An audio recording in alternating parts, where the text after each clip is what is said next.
What's up, fam? It's Jay Lobos coming back to you on another episode, and I wanted to follow up on the last video that I did, which was basically going over tracking information on how to send a dispute letter, because as of right now, going through the COVID, going through this pandemic, the underfunding of what happened last year, back in November because of the elections, as a matter of fact, right now, it is imperative that you keep track of every single thing that you're doing when it comes to your dispute letters.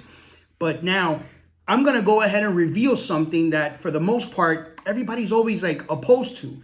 I've actually seen this a lot because I actually train entrepreneurs that are looking to get into the credit repair world or field, and even realtors, mortgage brokers, even people in the automotive industry, not only on how to read credit, but how credit repair actually works. And a lot of people always are opposed to actually sharing information. And to me, that really doesn't make a lot of sense because I live in abundance. I live in a world that, again, it's dictated not by another man or individual, it's by God, the universe, the law of attraction. And that's exactly why I wanted to go ahead and bring this valuable information to you guys.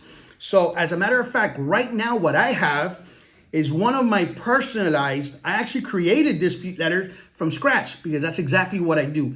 I have dozens of different dispute letters, different dispute strategies, different dispute methods. So it's important. I hear a lot on social media. There's a lot of people out there talking about the eOscar, talking about the 609, the 611. People talk about a lot of stuff, but then they don't really go deep in the sauce. And that's what I'm going to go ahead and bring to you guys out there. For the ones actually watching the channel for the first time, consider liking, subscribing. And if you have a question, concern regarding your credit, you could literally go under the description and you could go ahead onto the contact form that'll send you over to my website and fill in your information if you're interested in a free credit evaluation. It comes with a lot of value. So let's go ahead and dive into this dispute letter. So this is actually one of the letters that I actually went ahead and created. As you guys could go ahead and see already, it has tracking information. I was talking about this because of what's going on with the underfunding, everything that you're sending over. Now, it is important what's on the letter, but if it's not getting viewed, it's irrelevant.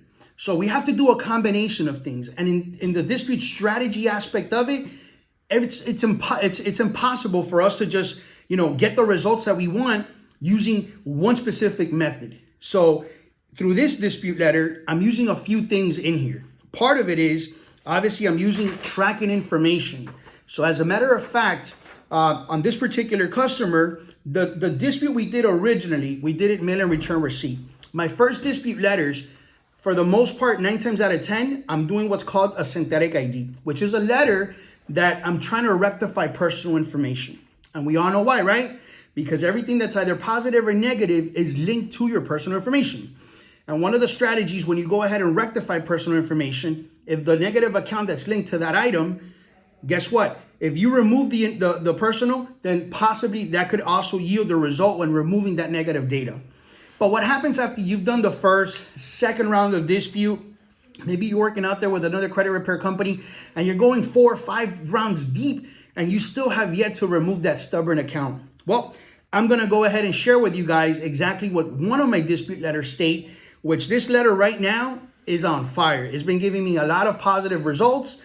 It's been giving us, our clients, the results that they deserve. So let's go ahead and basically dive into it. One of the things that I do, and part of this letter, guys, go back into the Fair Credit Reporting Act.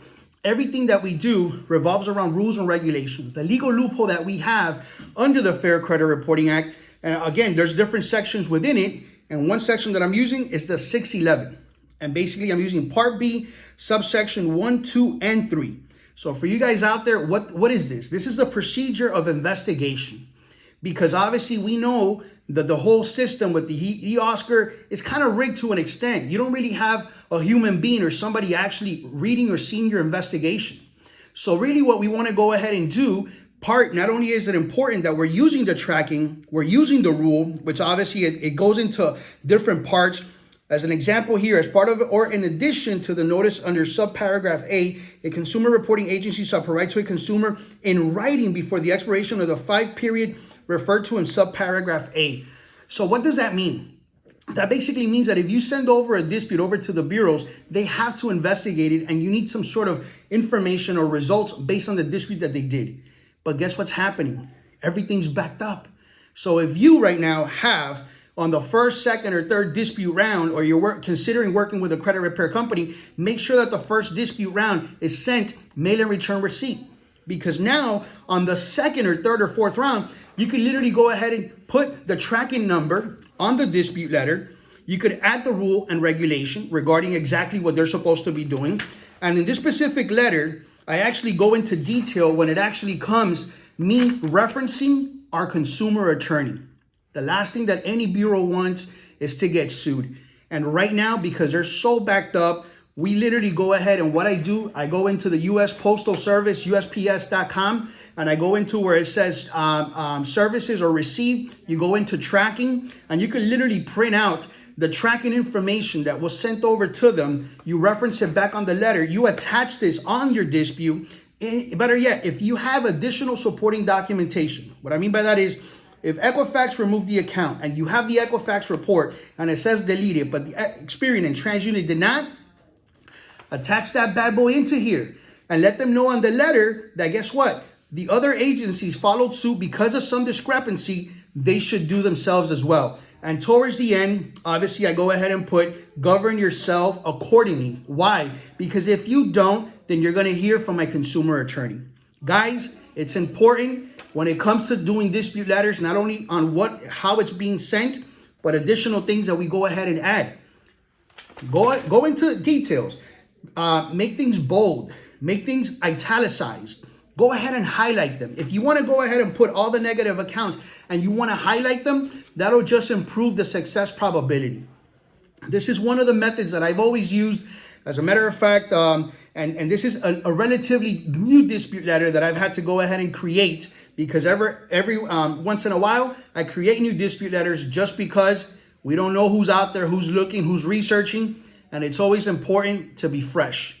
I hope this information was awesome, positive. I hope you could use it. And if you have any questions, again, my information is on the link. Subscribe, like, comment, and go ahead until the next time, guys. Thank you so much for the love and support. Take care.